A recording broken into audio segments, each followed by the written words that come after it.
Apat na Chinese national nahuli sa Palawan ng Bureau of Immigration dahil sa pamimeke ng mga dokumento.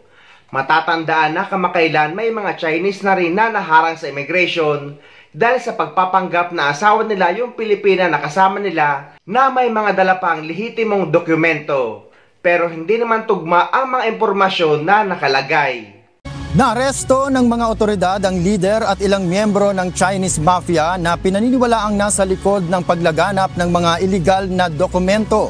Nahuli ang mga suspect ng Bureau of Immigration, Armed Forces of the Philippines at National Intelligence Coordinating Agency o NICA sa Palawan. Nakakulong na ang apat na Chinese national sa pasilidad ng BI sa Bicutan at nahaharap sa kasong paglabag sa Philippine Immigration Act.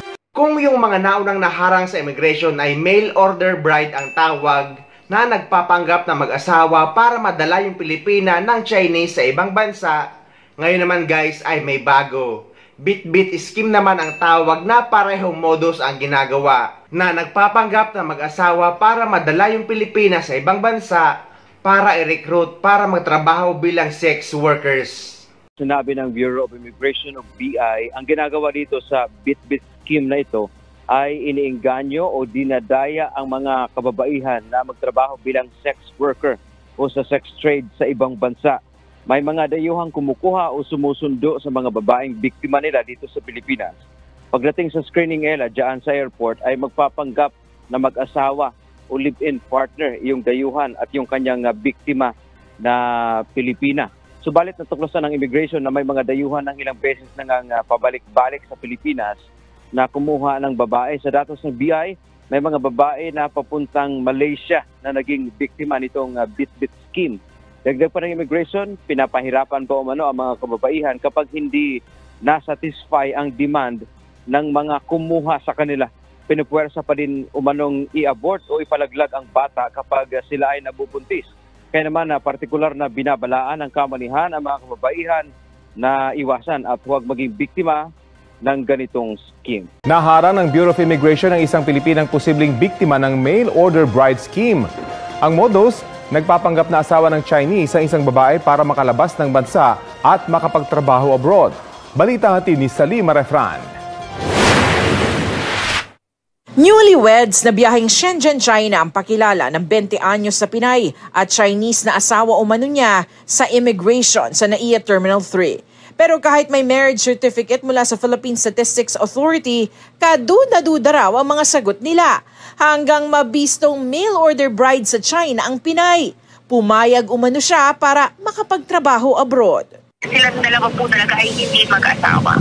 Umamin ang biktima na nakuha lamang po nila yung marriage certificate through an agency. Nagbayad daw po sila ng 45,000 pesos doon sa ahente para po sa pagpoproseso ng marriage certificate. Nasa kustudiya na ng Interagency Council Against Trafficking o IACAT ang biktima at ang Chinese na lalaking kasama niya para sa investigasyon at paghahain ng mga kaukulang reklamo. Bago nito, ilan pang kaso ng mail order bride ang naharang ng BI. Na huwag papatol po sa mga ganitong offers dahil malaki po ang tsansa or posibilidad na tayo po ay maka-experience ng kapahamakan sa bansang pupuntahan natin. Samantala, pinaiimbestigahan rin ng Department of Justice sa NBI ang paglaganap ng mga peking Philippine documents na ginagamit ng mga banyaga. Bukod sa travel documents, gagamit din daw ito sa iligal na aktibidad. Eto namang mga Pilipina na ito ay sobrang titigas ng ulo. Kahit paulit-ulit na itong nababalita pero paulit-ulit pa rin silang naiingganyo kahit alam naman nilang napakadelikado.